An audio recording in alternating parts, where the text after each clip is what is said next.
So welcome everyone. Welcome to the 2020 Sales Trends Virtual Breakfast. The time is now.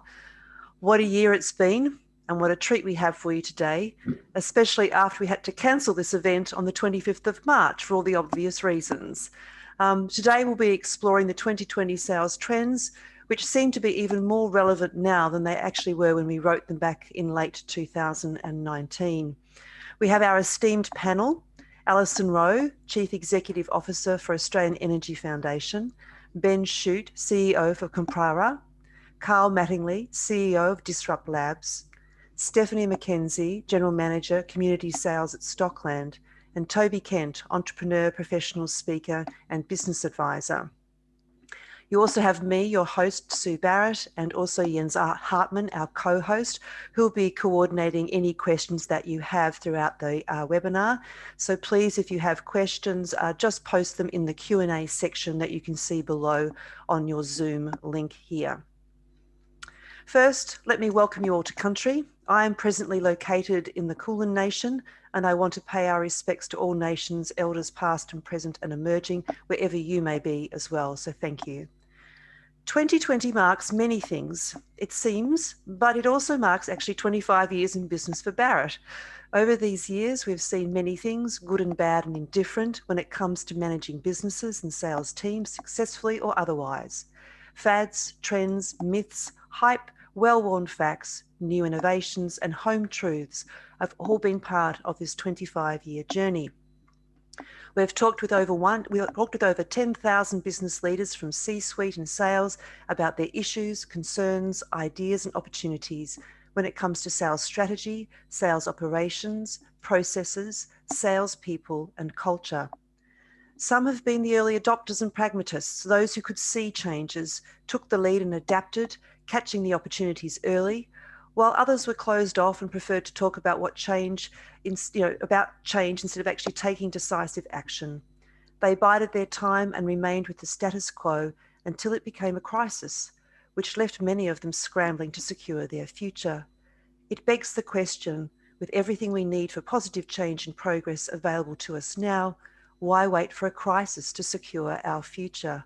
How ironic and possibly prophetic that we wrote these words back in December 2019.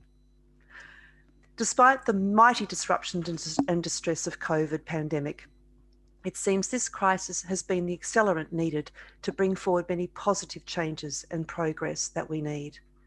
Governments, industry bodies, and the global business community, who have been talking for decades about making changes and taking action to address climate change, reduce the impact of industry on our environment, reduce waste and CO2 emissions, create ethical supply chains, deliver viable innovations and alternative strategies and triple bottom lines that create more and better sustainable businesses and communities, now seem to be turning their talk into action. Many are stepping up to take purposeful and decisive action and make positive changes in the way we do business, the way we sell, and the way we measure success. The traditional business paradigms of the last 50 to 60 years seem to be passing their use-by dates and no longer working. The mantra of sell and consume more no longer has a place in the new normal, it seems. We are discovering better ways of doing business where companies and sales teams can be a force for good and contribute to a better society, a better world. The evidence is here. Organisations can be profitable and do business and sell in a way that protects the world's finite resources and is good for the economy and society now and in the long term.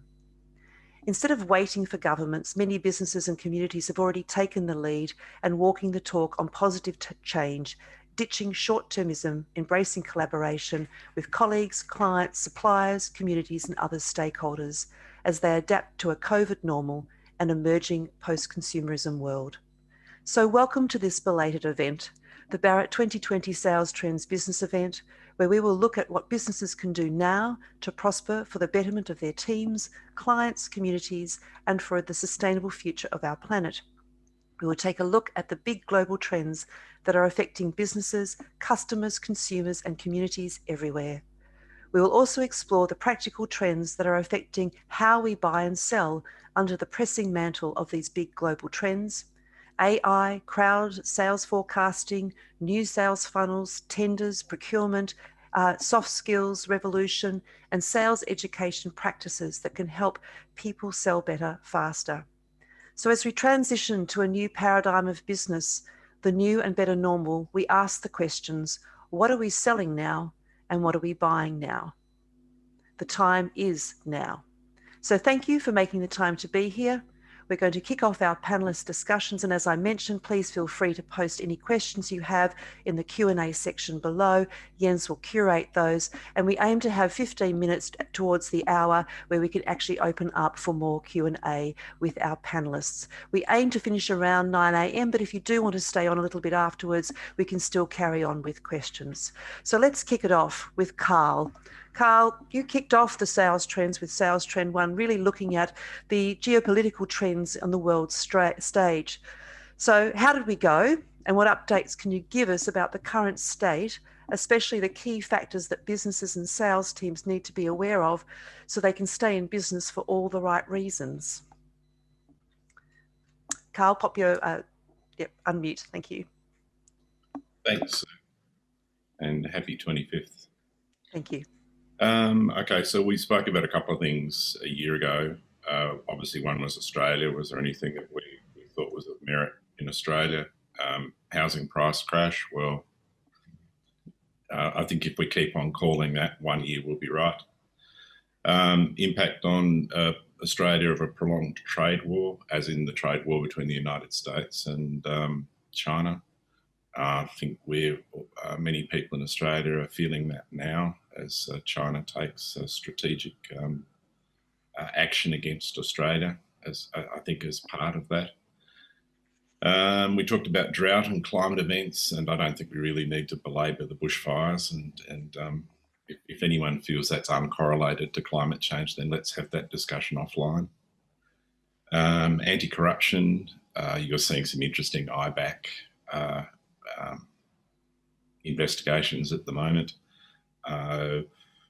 One wonders what would happen if there was a federal IBAC, but I'm told we don't need one. Apparently, our federal politicians and public servants are incorruptible. As far as Brexit goes in the UK, moving away from Australia, we asked questions. We didn't make predictions. We just asked the question, would the exit be hard, soft, or delayed? Our odds at the moment say that there's probably a 55% chance they'll get to a resolution in December or the first quarter of next year. So they're stumbling towards a result. Will it be hard? Will it be soft? I think it's probably going to be closer to soft than hard exit. In terms of the United States, the reality is that without COVID, you would be sitting here now in Donald Trump's second term as president. So he would have been elected president if it wasn't for COVID. With Biden's election, everyone's obviously recalibrating what the future looks like. And I think that a number of you probably will have seen some significant initiatives on the part of the new administration when it comes to climate change. So John Kerry's appointment and his status within the administration is significant. So that's something to be positive about. I think that the heat between China and America will probably moderate, but I don't think that the trend will change in terms of a hardening of the relationship between the two powers. One of the things we talked about last year was border protection and how it affects politics in the US. It's a very divisive issue anywhere. And in the US, it did have an impact in the election, interestingly, in Texas. So I think it's a localised issue, but nevertheless one that can influence elections. It's something to watch. We talked about whether or not there'd be a financial crisis or when there was likely to be the next financial crisis. And of course, COVID's triggered that. And so at a very practical level, we all should remind ourselves that the United States government's Treasury and Federal Reserve essentially stepped in this year and guaranteed the rated debt, the rated borrowings of pretty much all listed American companies, and that government guarantee remains in place. So that is a very significant and very serious level of support that the American government provided to avoid a complete economic collapse in the United States, and those guarantees remain in place. And there's some question about when they'll be able to pull to lift them, if at all. Recession, well, the reality is we are in a pandemic-induced recession, a pandemic-induced collapse in demand. In Australia, we were very lucky because the government was much more enlightened than most, and we joke about the names, but JobKeeper, JobSeeker, these were very, very important initiatives to stabilise the economy. In other words, to keep a source of demand, and also to reduce the social harm that you're seeing in many other places where the pandemic is not being supported by as wealthy or as an enlightened government as an opposition as we have. Finally, I asked the question about the appetite for US government debt. We're watching that really closely because China and Russia have been behaving in a fairly interesting way over the last couple of years. So they're significantly increasing and continue to increase their gold reserves. There's some speculation about when and if they might be able to reduce their dependence on the US dollar and on US treasuries as a form of savings. In terms of the US and China, we don't know how the Biden administration is going to tackle it. We do know that if Trump had been re-elected, that there would have been an escalation in the measures that America was taking against China. And you can still see some vestiges of that. So, for example, for the first time in memory, a US Rear Admiral involved in intelligence has been in Taiwan in the last 2 days on an official capacity. That's a mind-blowing provocation for the Chinese. So the question is that the tail end of Trump's policies, or is that a sign of how Biden and the new administration intend to conduct affairs with China? South China Sea, we've seen some concerning a progressive escalation by China in the South China Sea and pressure against Japan, Korea, Taiwan, everyone else in the South China Sea. And we think there's a reasonable probability of some form of aggression by China, probably against Taiwan. There are a group of islands called the Pratas Islands, and so the question will be whether they move against them as a vestige of a symbolic gesture. Because for those of you that may not remember, Taiwan once called itself the Republic of China, and it was the last vestige of the Kuomintang, which retreated from the mainland in 1948, 1949. So when you see the media talk about these things, if you were looking at this from a Chinese perspective, it's a civil war that is still unresolved. Unresolved why Taiwan is not integrated and returned to China. That's just sharing a perspective if you were looking at it from the Chinese perspective. Hong Kong, I don't think there's really anything to say there. You can get emotional about it, but at the end of the day, it's a colonial artefact. Wonderful people, but it's a colonial artefact. And if you listen to senior Chinese officials, they'll tell you that it's, quote, just another city in China. So I think that's probably something that the world needs to get used to. Not addressing the issue of how you might feel about it. It's just, I think it's an inevitable, immutable fact. Huawei, I think that if Trump had stayed in power, I think they would have gone for the kill on Huawei. I think it's going to be really interesting to see what the Biden administration does in terms of putting the strangle on chips and key technologies, which China's still reliant on key American technologies at the moment, and obviously China's working furiously to eliminate those strategic dependencies. Cyber war, we talked about that. It's still essentially an undeclared war. You hear about the alleged Chinese cyber misbehaviour. We rarely hear about what the Five Eyes are up to, but you can probably assume safely that the war is being waged by both sides in the dark. So that's sort of some colour. In terms of global stuff, well, you've just seen the Victorian budget. I think actually you can argue about whether the infrastructure spending is the right infrastructure spending. That's not really the issue here. The issue is that I think you're going to see a lot of pump priming by governments that can afford it in infrastructure because of the collapse in demand that's been pandemic induced. Finally, two things, energy, which I always think of energy in the context of climate change. I think there are a lot of reasons to be very optimistic. For example, John Kerry's appointment, the fact that the US will rejoin the Global Climate Accord, but also that technology continues to introduce efficiencies, which mean that renewables and the mixes, that the energy mix we see in our economies is increasingly likely to be able to transition.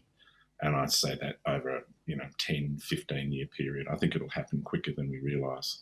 And one of the reasons it'll happen quicker is because of some of the emerging technologies, and by that I mean unexpected emerging technologies. Happy to talk about that with people that are interested afterwards. Antitrust, as we predicted, most intelligent, developed economies are going after social media platforms. And I think that we will see that continue. And I'm not convinced that social media's lobbying spend will mitigate eventually the legislative constraints or accountabilities that we eventually impose on social media platforms. The same social expectations we have of the Age or the AFR, but which Facebook and the others are exempt from in the United States and effectively exempted from here.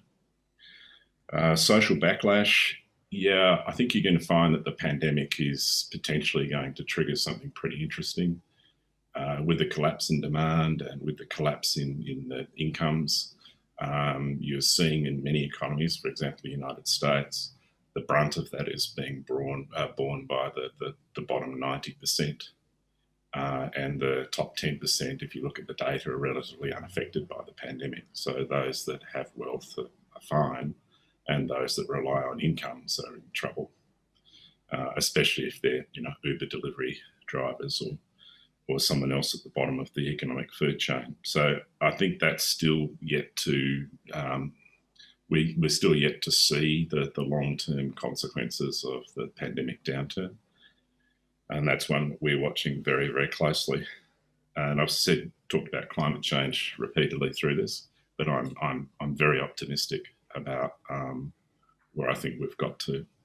So that's just recapping on last year. What are we looking at right now?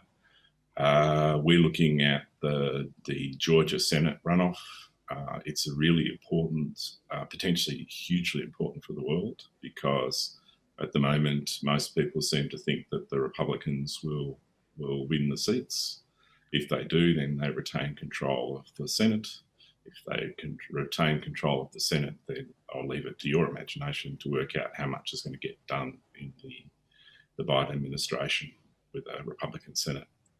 On the other hand, if we see we beat the odds and the Democrats get control of the Senate, then I think you could see some very significant initiatives come out of the US in the next 4 years. We're watching that. We're watching the South China Sea very, very closely.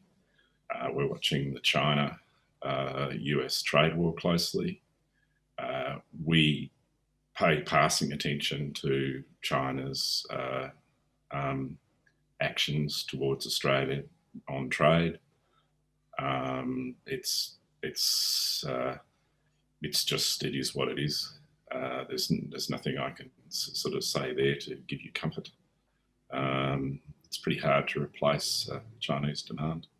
So good luck with that. On the other side of the coin, if you look at the 14 grievances that were, conveniently leaked by the Chinese embassy in Canberra, many of the grievances are laughable. And I would simply say to you, apply the test of reciprocity. And if you apply the test of reciprocity to those 14 grievances, you'll find that we wouldn't have the ability to do in China what China is allowed to do here. One of us is an open economy, one of us isn't. Carl, okay, that's it.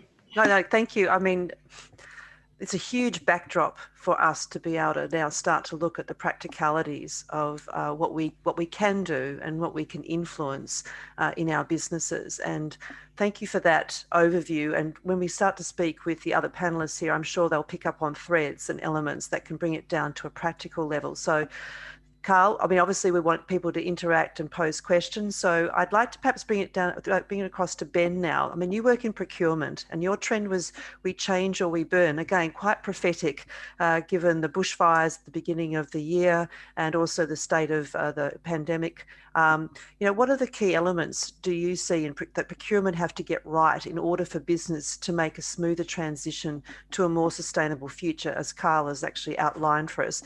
And what are the implications for sales and procurement teams, Ben?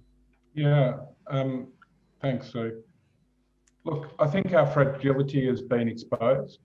So now what? What do we do? At the time of writing, we change or we burn.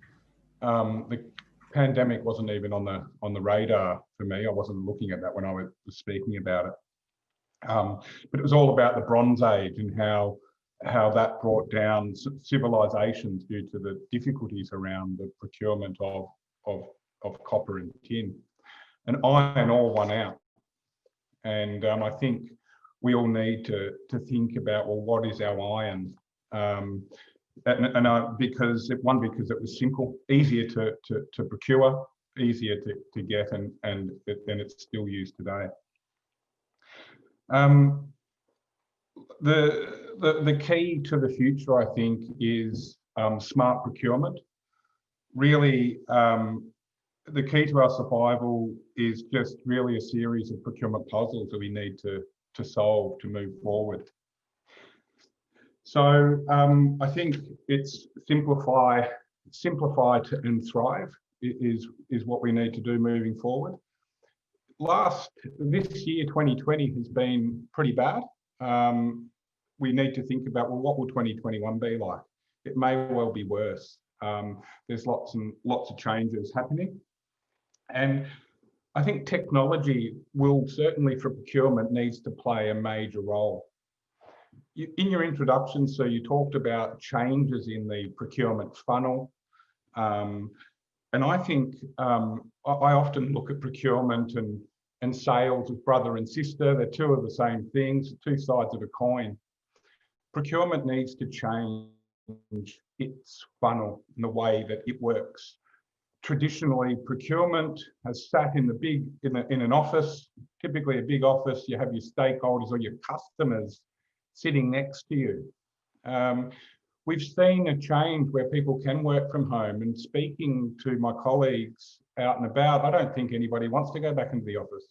Many people are getting more work done from home, but we need to embrace technology. We need to embrace how we manage our vendors, how we manage performance, and how we help pivot. What's another part of the technology that we need to look at is, well, what are we doing from a risk and mitigation perspective? I think technology will be applied extensively around where we manufacture. So we'll be looking at onshoring. That said, we'll also consider the fact that we can all work from home. Maybe our services economy will go offshore. That's a real threat, you know, and we might have this balance of on and offshore, you know, procuring onshore to mitigate risks and manufacturing onshore. But because we're so happy to work from home, our services industry may go offshore. That may happen in the near future. I think another one of us, you know, from a social and from a sustainable perspective, we are spoilt from a procurement perspective. People who we expect good quality, low prices, and now we also expect social and sustainable factors in what we buy. So that's another big consideration moving forward. Where we're looking from where are we getting our goods and services from. Again, technology will help us identify that. Traditionally, we've always thought around most organisations struggle to even get control of their contractual agreements. And right now, there's a huge drive to take not only look at our contracts, but where are these contracts coming from? Where are our suppliers located? Where are their suppliers, and so on. So that deep dive into our supply chains. The pandemic as well will find us looking for change. You know, the Bronze Age, as I wrote in my last article, died. It came to a crashing, a burning end. But I think young and small businesses will thrive and prop up. And it's procurement's job to support these vendors as well. We need to look at how they work and what they're doing. Large organisations who can't change quick enough will crash and burn. But from that, there will be rebirth. There'll be new ways of doing things, new challenges and new systems for us to procure. So I think you know, moving forward, embracing and understanding our supply chains will be the biggest drive for procurement, and also working with the sales team around being more dynamic and agile. Yeah, I think this is very interesting to see more of this collaboration. And I don't know about other people, but during COVID, a lot more people were a lot open to actually looking at what's possible, what if, how could I do things. So let's, you know, bring the walls down and actually open up and create dialogue where there is opportunity. Even if it is challenging, there'll be something else, as you say, Ben, that emerges from the ashes of, you know, past initiatives. So as we move forward, I think this is interesting too, because I would like to introduce Alison now. And as we know, back in 2010, Professor Ross Garnaut released the Garnaut Climate Change Review, which outlined in detail what businesses, communities and governments could do to transition to a sustainable, more clean energy future.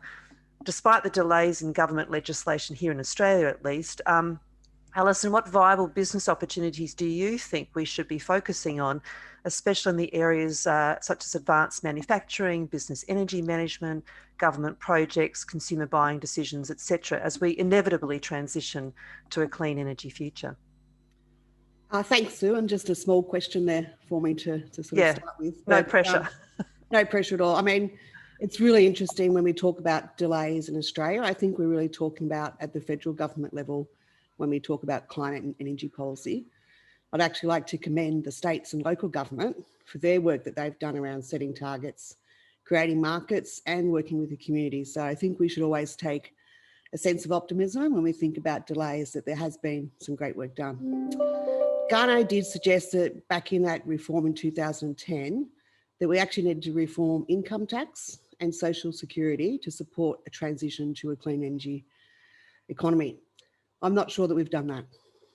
He also recommended that there was needed to be a massive investment in energy assistance for low-income homes. Now, back at 10 years ago, Garnaut estimated that was $400 million on top of the state-based programs that was required. We haven't seen that either. And I guess that is a big gap. And what we've got now is a decade later, even worse performing homes and more people living in energy poverty. So there is a big issue around the housing stock in Australia. When I think about the viable business opportunities, it's really, it's sort of very consistent with what Carl and Ben has just been speaking about. There is an absolute demand for the manufacturing of renewable energy or energy efficiency products to come from Australia. So we've noticed that there is more and more questions about, where is my solar panel made? Is my hot water heat pump made locally? And what happens at the end of life around the circular economy? And I know that Toby will probably touch on that a bit more. So the focus on, can you manufacture solar back in Australia? What do we do at the end of the life and dispose solar panels? There's a massive opportunity for a recycling industry to tackle that. I know there's some early entrants, but we're probably at the 25-year mark when there will be a lot of solar panels that will need to be replaced. I think there's an opportunity, particularly around the exporting of renewables, with that focus on hydrogen, which is the definite flavour of the month. And if I could be so bold to say, the manufacturing of electric vehicles in Australia would be something that would be amazing. The initiatives that have been done in South Australia around the focus on electric vehicles is really leading edge. They're considering a electric vehicle as a mobile battery, which is really important when we think about the transition to an all-electric home. From businesses, I was sort of thinking that what I like to sort of think that there's opportunities for more peer-to-peer energy sharing between businesses.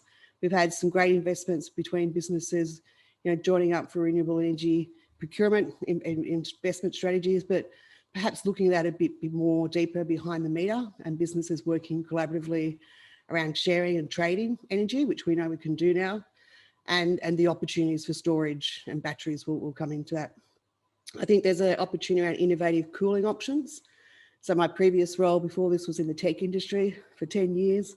I got back to what it was like to look after a data center where 70% of the cost of running a data center was on cooling and keeping the environment in a very pristine condition. So I think there's opportunities for innovative cooling around using recycled water as a cooling methodology, but also moving away to battery as a backup from diesel. So there's some major opportunities that businesses can do as well.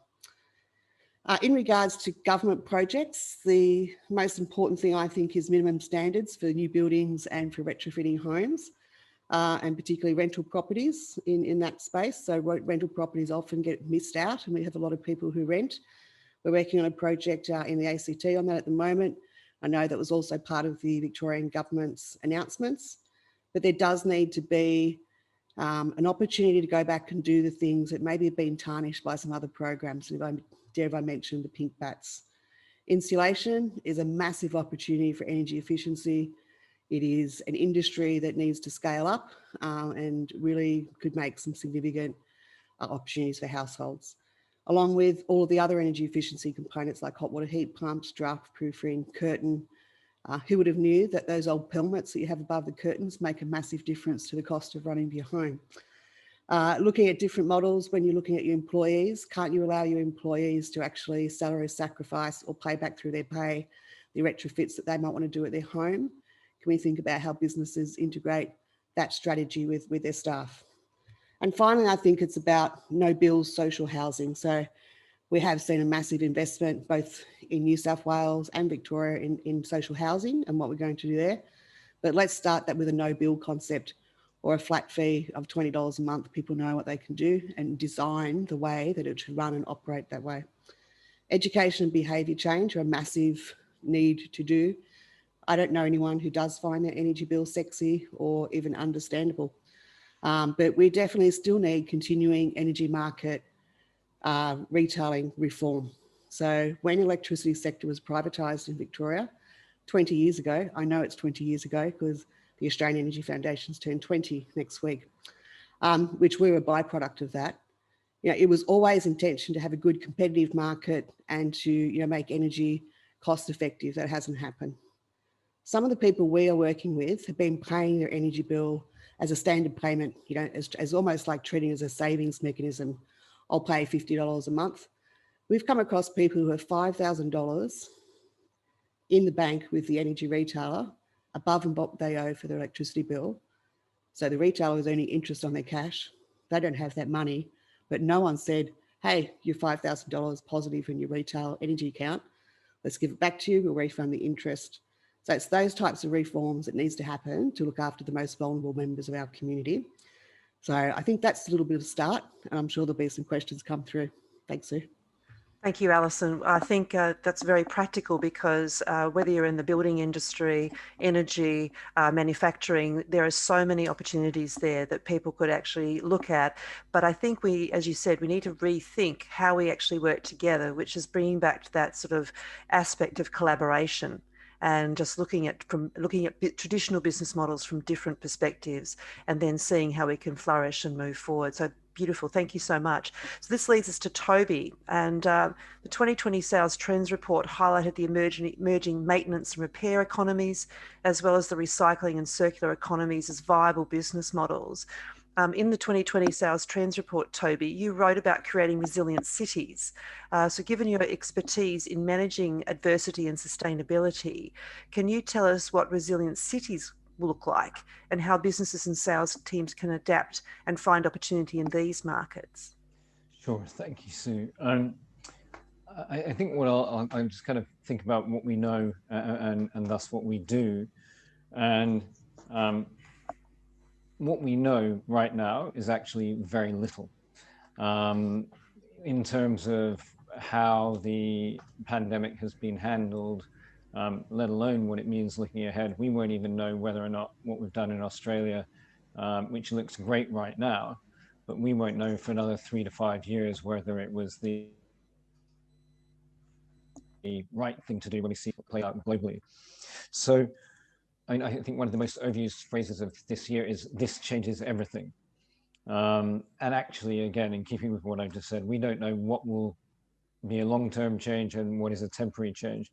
So if we look back when people used similar kinds of phrases and thinking coming out of the end of the First World War, so 100 years ago in the midst of a pandemic, there was talk about the collapse of cities, telephone, obviously wire-based telephony was really becoming mainstream, and people were talking about how now with the mass use of telephones, people would no longer have to inhabit cities. In 1920, New York was had a population of just over 5.5 million.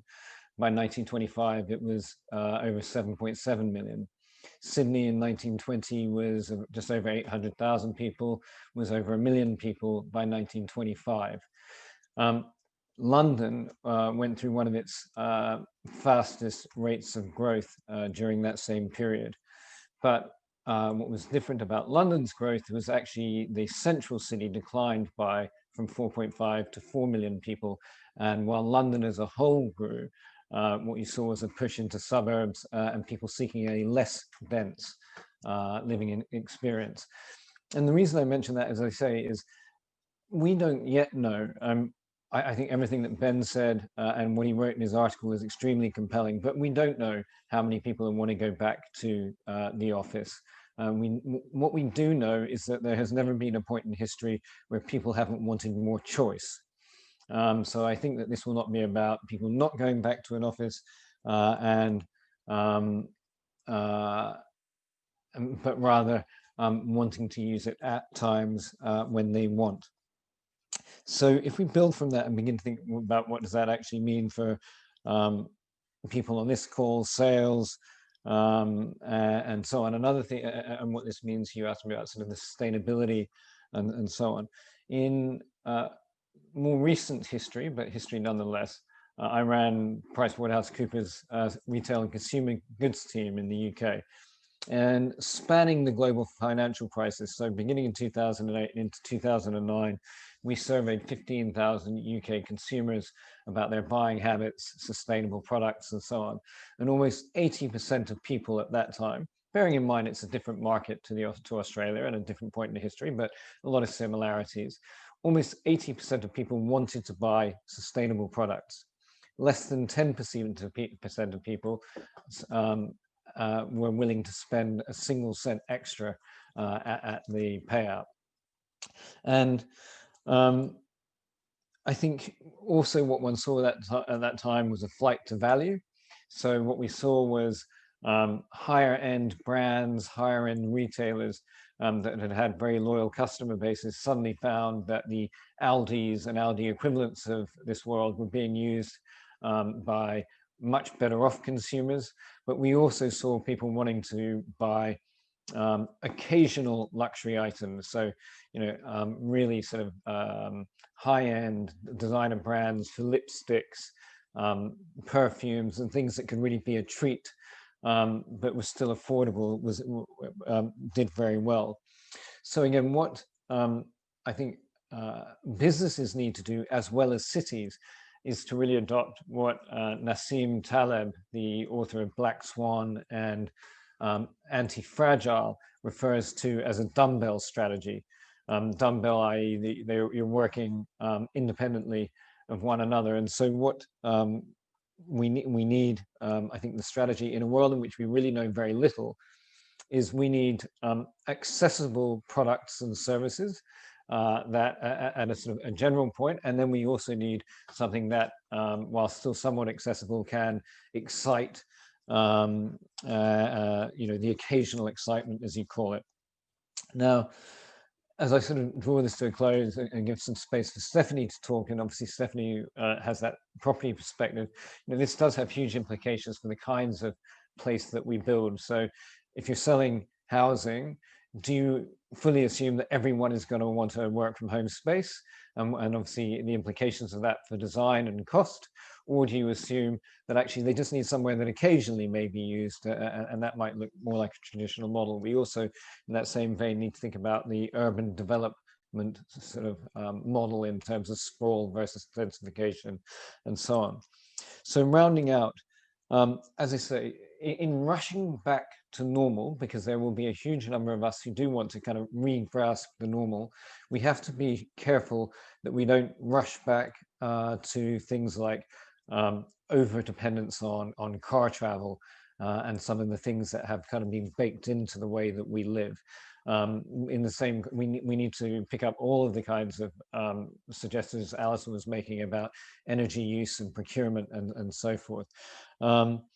And I think what is different now to that PwC-led survey that I mentioned of 10 plus years ago is, I think consumers really are expecting sustainability to be built in into the products in a way that was perhaps more optional or more unusual over a decade ago. And this does mean people will be paying more attention, as both Ben and Alison touched on, to where their goods are sourced, what goes into them. I think a more circular looking economy is clearly going to be part of that, and particularly Carl was talking about the infrastructure-led recovery. There is a huge role for government in mandating what is procured, how it is procured, and again, whether or not there is fully considered end-of-use materials and design structures into everything that is being built, and particularly that funded or sponsored by government. Yeah, I'm going to stop there, and I'd love to hear what Stephanie adds in terms of that built environment piece. I think it's pretty fundamental. Thank you, Toby. As we can see, we're really sort of taking from Carl's big picture, now looking at the pragmatic approach, the practical approach. How do we make this work? So Stephanie, with all of this in play and no pressure as our representative national sales and business leader here, what do you suggest business leaders, especially sales leaders, need to do to make sure their sales teams are well equipped and capable of adapting to and making the most of these market opportunities, changes in buyer sentiment, and really effectively engaging with customers? Mm-hmm. Yeah, thanks, Sue, and no pressure. I think listening to the panelists today and even reading back on the 2020 trends myself, it was clear before we entered the current decade that there was a demand for change and a demand for a better way of how we want to run our companies, run our cities, run our communities. And, what's become very apparent today is it's complex and it's hard, and we need to really think differently. We need to be bold in how we do that. And the pandemic has certainly accelerated a lot of that for our governments and our businesses to do that. And you know, in particular in the last 12 months, we've all been grappling with that. How do we need to think today to make a meaningful contribution tomorrow? When I think about, you know, the last 12 months as a business leader in a large company that is about building communities for people, first and foremost, I think for leaders of sales teams and businesses, you need to lead with purpose and profit in mind, with real genuine care for the communities and the consumers that you are servicing. Your employees want to know that they are working for brands that are making that meaningful contribution, and they are your biggest advocates, and they are the ones that are standing in front of your consumers. So particularly for sales organisations, that is really, really important. Now, we are now starting to lead with different expectations of brands, and we need to make sure that our people are really holding that together. Strategies now need to be more adaptive and agile. So we need to be really curious and have that real curious mindset. No longer are we just selling products. We need to understand who those customers are today and tomorrow, and really make sure that we are thinking about how we're going to be servicing those customers. What do they need? What needs to change in the service model, but also how you are actually distributing your products. And you need to be really intentional. As I said, it's very complex. There's a lot that you need to be thinking about, and it's changing rapidly. So being able to have a very intentional but agile plan is really important, and linking your people back to that is key. And that extends too for particularly sales leaders and sales managers is moving to more of an adaptive leadership approach, not necessarily holding on to the technical that you have. And that means that you're able to lead through disruption, you're able to work through that complexity, you make different choices as a result of that, and you're able to, you know, weigh up the risk and reward of the changes that you make, particularly where you are a company that and or a brand that is very traditional in nature. And I work in the property industry, and we have not innovated rapidly for 25 odd years, particularly the way in which we sell property. In the last 6 months, particularly in Melbourne, we have been forced to really think differently about that. So it is that time for change. The other one that's become pretty clear in the last 12 months is this expectation of ethical leadership, businesses and sales practices. We're seeing this through the way that our governments are being run. We're seeing this through corporate Australia, that there is a different level of standards that we are holding businesses to as consumers, as people, and we need to be able to respond to that. So making sure that you are building your businesses and your people with integrity at the core of what you do, doing what you say, is really important for the betterment of others. And responsible selling practices is a must. You must have that as part of the way in which you are responding to your customers. So sales processes, playbooks, they all need to change to be thinking about the landscape that we're operating in. And I think we also need to be thinking about, it's just the right thing to do. As I said before, if we're leading with purpose and profit, then that will come. Consumers, employers are all seeking, we're all seeking safety, we're all seeking certainty, and we're all still seeking an element of status. We are definitely in a period of selling certainty to our consumers. So making sure that we're really clear on how we're doing that. Understanding your customers is absolutely paramount now. There is a shift. And the question is, how big is that shift in lots of different industries? As you said, Toby, we are seeing a shift in how we want to live. Is that going to be systemic now, or do we go back to the old? There is a new norm there, but what does that look like? How do we do that, and how do we make sure that we help customers make better decisions in what they're doing? But on the flip side of that is also around this need to be supporting your staff, your selling organisation through better ways of wellbeing. That has become very paramount, particularly for sales teams. who are being asked and thrust into a different way of doing what they're doing. Again, I can speak for my team. For 6 months, we've been selling property from the comfort of our home. Who would have thought that you would be doing that? Making sure that those teams can adjust to a very different way of being able to do their role also means you need to invest in them and their well-being to make sure that they can actually make that leap that you're asking them to do. Sounds pretty basic, but every company's going through that. We have an obligation now to care about the physical and mental well-being of our people, because that extends to our communities and our customers that we're servicing. Sales teams have no choice now but to adapt their traditional ways of selling, but it doesn't mean you have to move away from those traditional ways. There is this new blend that needs to be considered, and that's why we do need leaders to think differently, and they need to be considering the way in which they are looking at the global stage and the local stage to make those decisions, and looking outside of their industries to see how they can adapt. And I think we are learning that, as part of that, we need to be really conscious of people's cognitive load. It's a new term I've certainly learned a lot about of late, but this is really about, if we're starting to build new skills and we're starting to do things differently, we need to be really conscious of how that plays out for our people and even our customers, because you will see different threat states come through as a result of that. So, this need to manage through change, through uncertainty is pretty key. And coaching for resilience, I think, is absolutely paramount for managers and leaders today.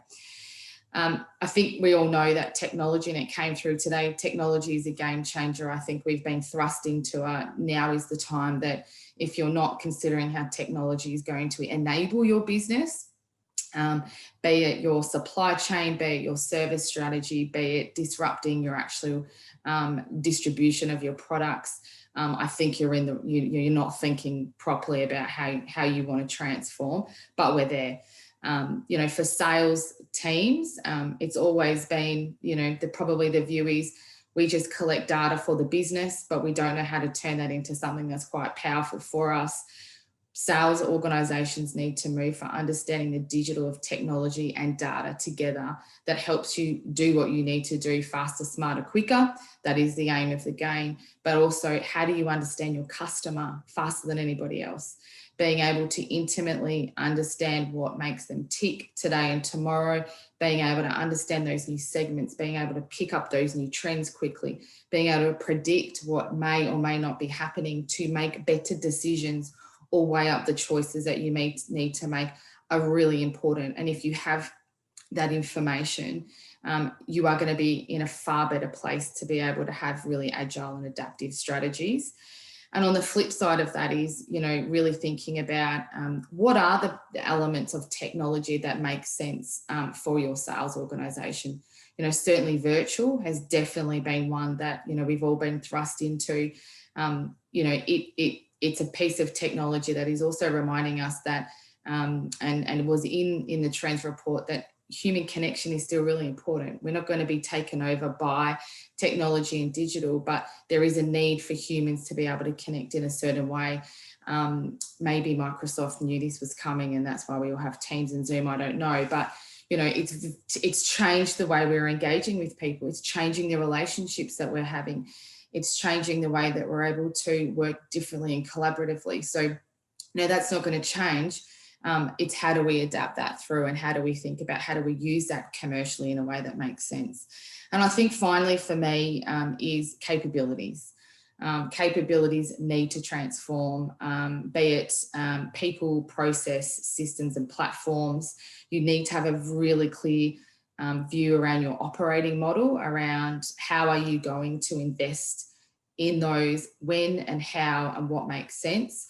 From a capabilities, from a people perspective, I think it's, particularly for sales, it's always been very much around understanding product and being able to service customers, but I think it's deeper than that now. I think we should be building capabilities around curious mindsets.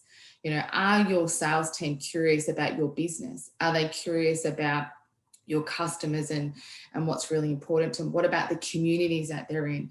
Do they have a narrative and an understanding around some of those challenges that we're dealing with? Do they Are they thinking differently about sustainability in the products and services that they sell? There's got to be a different language that starts to come. We're moving away from just having those traditional selling skills that's around, I have a product that you need, let me find the marriage of that. We're in an information age where our customers are doing their own homework and making their own decisions about our products and our brands and our people and our services. So the job we now have is to be information, is to take that information that our customers are informing decisions and helping them make sense of that. So this real, ability of being able to help customers make sense of, why is all of this good for you? Or are you looking at this information in the right way to make sure you're making good judgment calls? So we're playing a different service to sales role. And then again, this ability to be more resilient of dealing with complexity. Naturally, we are a team and a cohort of people that can deal with rejection, but it's on a whole new level now. How do we actually make sure that our people can do that? Because people deal with people and we learn from each other. So what are we doing to make sure that we are creating spaces for people to deal with ambiguity, to deal with complexity, to deal with change? And it really changes the way that you think about how you are investing in your people when you think about some of these words around how you're doing it. And I think the other one is flexibility and adaptability. We are going to have to think about disrupting models.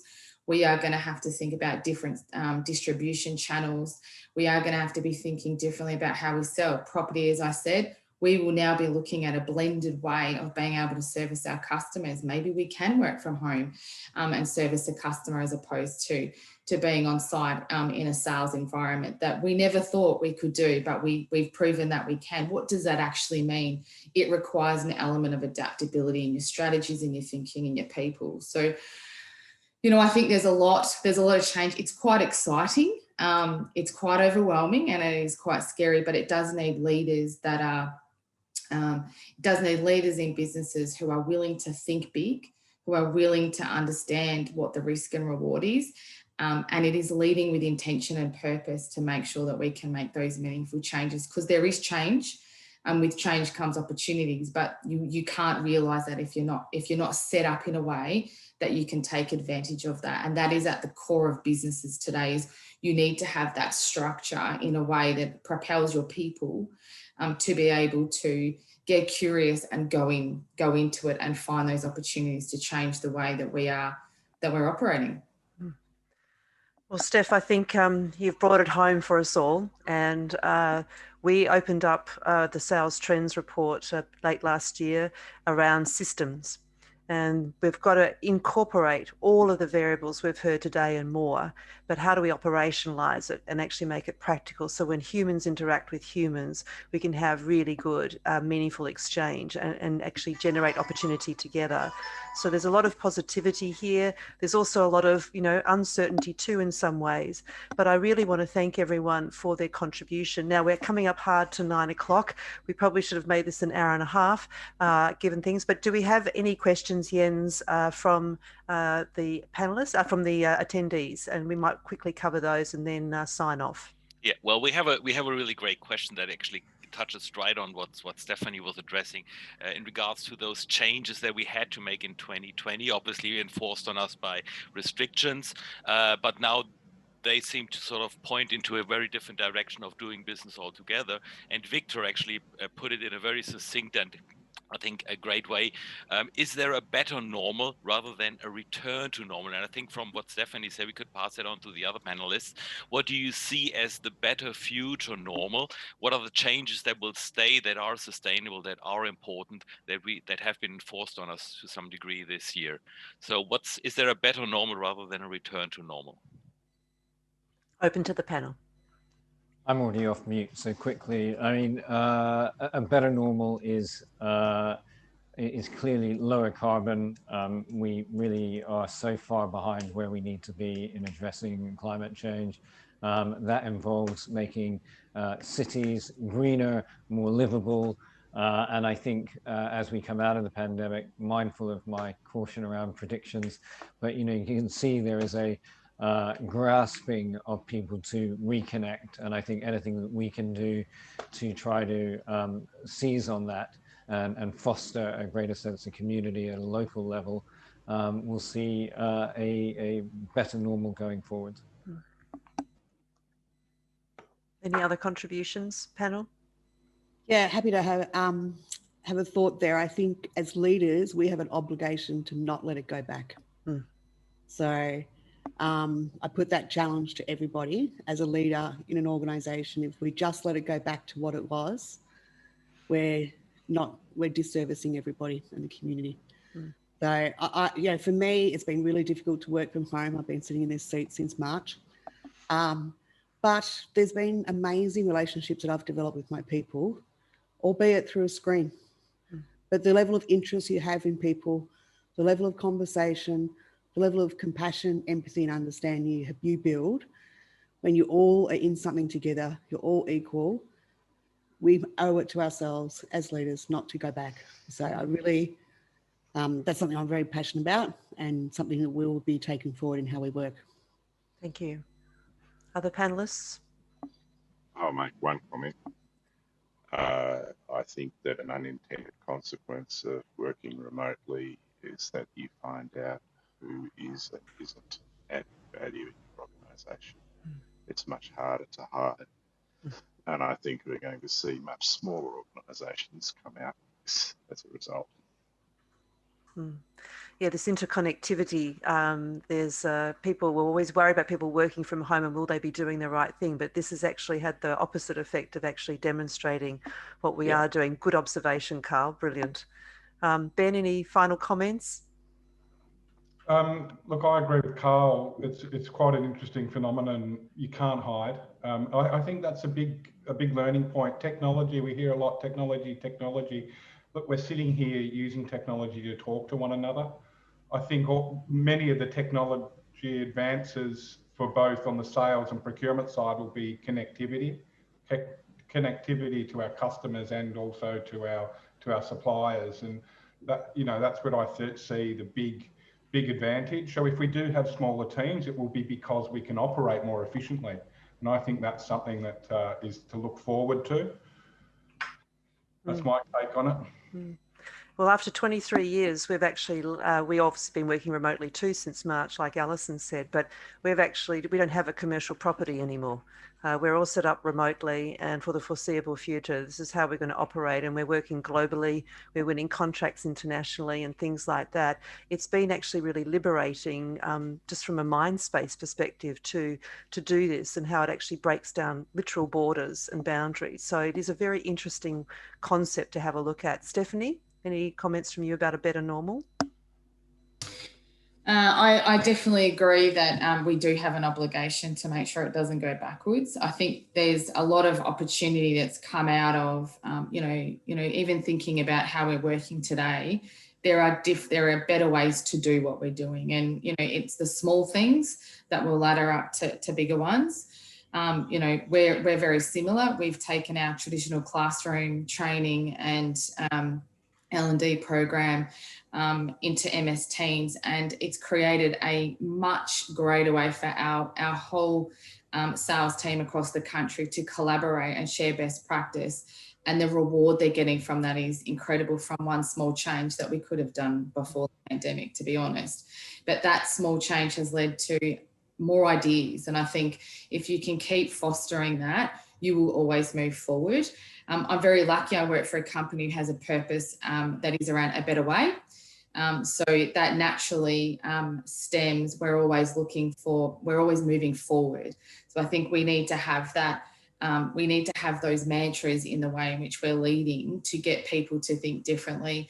You're going to be seeing that anyway as we start to see different groups of people come together when you're bringing your communities into what you do. Diverse thinking will set that out, but I don't think we're going backwards at all. I think the way we want to live, I think the way we want to work, I think the way we want to engage with people, we've been thrust into the change and we need to embrace it. And human beings demonstrate that they can adapt very quickly. And we can, that's right. Exactly. Yeah. So I think this is why there's amazing opportunity. Lots emerging through the cracks of what has been obviously a tragic situation with the pandemic, but there's opportunity. Jens, do we have any final questions before we finish for the morning? Any other? Sorry, we have a question from Fiona. How would you convince a customer to drive key purpose indicators? Oh. Okay. Who'd want to tackle that one?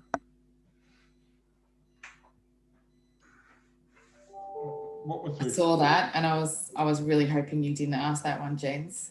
The key purpose indicator.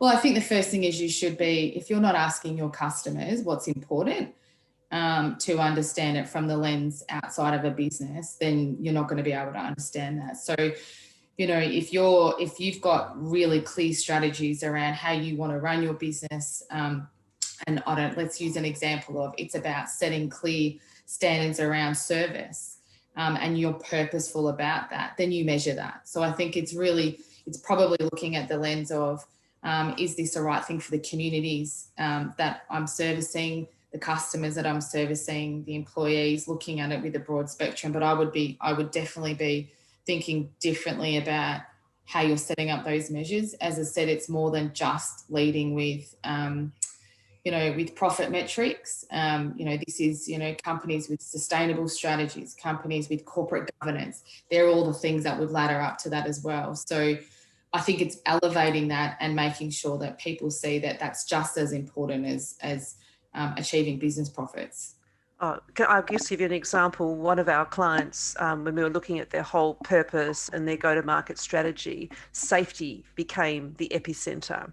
And their safety audits, when they were looking at issues around their production, went from 1 in 3,000 faults to 1 in 300,000 faults. I mean, that's a huge change. So everyone, when they're thinking around their business, was around safety. Another organisation, they've worked out that their purpose with what they do, the central virtue is dignity.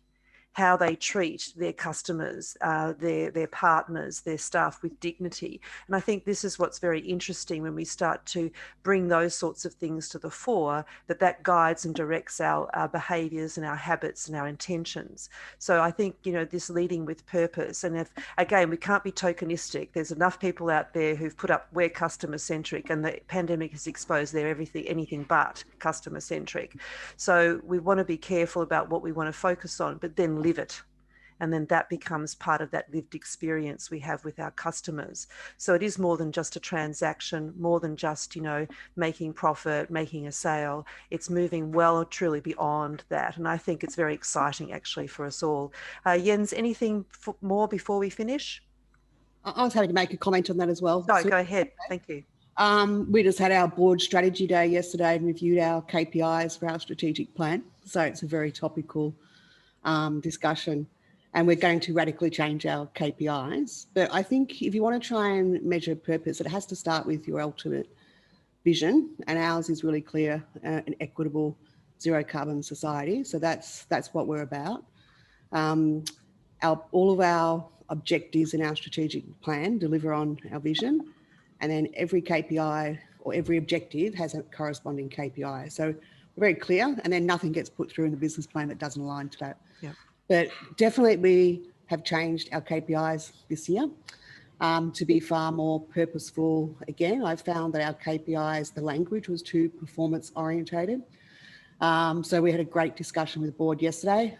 I'll have the new strategic plan out probably by about February. But it is a very different metric around organisational health, valued partnerships, demonstrating leadership, and a few others. So you have to do that. But I also have to bring the customer voice into that. So if anyone's designing their strategy and their KPIs without a customer reviewing that and having input before you take it off to the board, I think you're missing a significant opportunity. So I review my strategy every year with the board. This year, we've made all of our KPIs change, get sharper and more purposeful. We often encourage you, right, Alison, to actually at your board meetings, virtual or otherwise, why don't you have a spare chair for your customers, a spare chair for your suppliers and partners, and dare I say a spare chair for the environment? And that would be very interesting in terms of being able to incorporate those stakeholders into our plans moving forward. So, Jens, any final questions? There's an interesting question that came in addition to mentioning of recycling solar panels, manufacturing electric vehicles, etc. Is there something large foreign countries have shown interest in bringing to our shores? I think pointing at, what could Australia do to attract international interest in something we could do here? And whether you have an answer or not, I'll leave it to you. But if you got insights, if you got anything there, I think that will be an interesting one to look at. I've got one as a suggestion. So if I just think about electric vehicles, how do we bring that to market here? If a number of organisations all collaborated on a bulk buy procurement strategy, we would get a range of different, more modern electric vehicles into this market and drive massive transformation. So it's about organisations collaborating on a procurement strategy to do a bulk buy of electric vehicles. It'll open up the market, we'll get the newer models, and that's the type of collaboration that we need to have. Okay, Ben, you're up for that, okay? As our resident procurement specialist here. Lovely. Okay, Jens, anything else? Sorry, there seems to be a question from Rebecca, but I can't see it. Astrid, can you jump in and read it to us? I can't seem to find it. While Astrid's having a look, maybe we could sort of summarise everything about what makes us optimistic about the future. One thing that's making you optimistic about the future, panellists? Carl, I think you already mentioned something, so do you want to just reiterate that? I'm going to be very political and say President Biden. Okay, not a problem. Toby, what makes you optimistic? The world is in a challenging place right now, but the world has always been in challenging places and had challenging times, and we have to date always got through it, and we will get through it again. And I think, as all the other panelists and hopefully I have also mentioned, there are a number of things from this challenging moment that actually are causes for optimism in terms of new ways of connecting, purpose-driven leadership, and so on. Thank you. Steph, your one thing that's making you optimistic? Yeah, I agree with Toby. I think, I see change and challenges as opportunities. So I think the mindset of the lens of which you look at things is the first start of deciding the way in which, optimism works for you. And I think being able to see through that, to see through whatever those challenges and or opportunities are, and look for the why. And I find that works really well for me. Why is this happening? Why is that not working anymore? What could it be? And that, balancing, and bringing in this level of curiosity. Because when you start looking at things with a curious mindset, you automatically go into a positive place. I think the other thing to be mindful of is, there's always going to be a lot of change. There's always going to be a lot of uncertainty. There's always going to be complexity. How you manage your energy and how you get energy and how you exert your energy is really important. And I think we've all learnt that in the last 12 months in particular. The rise of mental health that's coming through, wellbeing is testament to that. So being really conscious of that actually change the way in which you're thinking about how you see the world and how you see, life for you personally as well. Thanks, Steph. Ben, what makes you optimistic? Look, I think it's a whole summary of everything we've talked on today. The change is afoot. Change is always a good thing in my book. The fact that, we're now working virtually also gives us time to reflect and focus. So the focus on what we really do and deliver to our customers is what's optimistic for us moving forward. Lovely. Alison? Yeah, I think it's people, purpose and pride. And I wanted to just talk about pride. We are a very proud nation. I can guarantee that all of us from Victoria are feeling very proud that 26 days today, 0 cases. But if I look back at this year, We've even forgotten how we started. You know, COVID wasn't the first reason we put on a face mask. Actually from the smoke that was in our air. Everyone downloaded an app around pollution and smoke. We started wearing face masks in January. We then went through massive implications of the bushfires to nature, to our environment, to our economy. We didn't even have a chance to rebuild and we went into COVID. So as people look back and go into 2021, I hope every person is filled with pride about getting through that, but looking at what we can do as a community to come together and say hello to people on the street, you know, connection with people, purpose, local community, and pride. That's my optimism. Beautiful. Thank you. Well, let's round it up. I want to thank our panelists for today. Thank you so much for your enriching contribution. It's been far-reaching and really wonderful. Thank you to everyone who attended, who was part of this community. Sorry we had to wait 9 months to actually bring it to you, but here we are. I also want to thank my team, particularly Astrid. She was the one that pulled this together in very short space of time. She was the one that actually got us all to the table today. So Astrid, thank you so much. And to Jens and Jorpst, who we worked together with, you know, we wanted to pull this together to bring something that was deep and rich and meaningful, but purposeful and optimistic moving forward.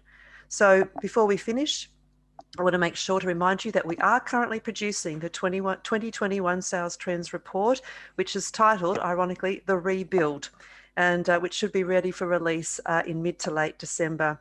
So I wish you all well, go well, and here's to selling better now and sustainably into the future. Thank you very much.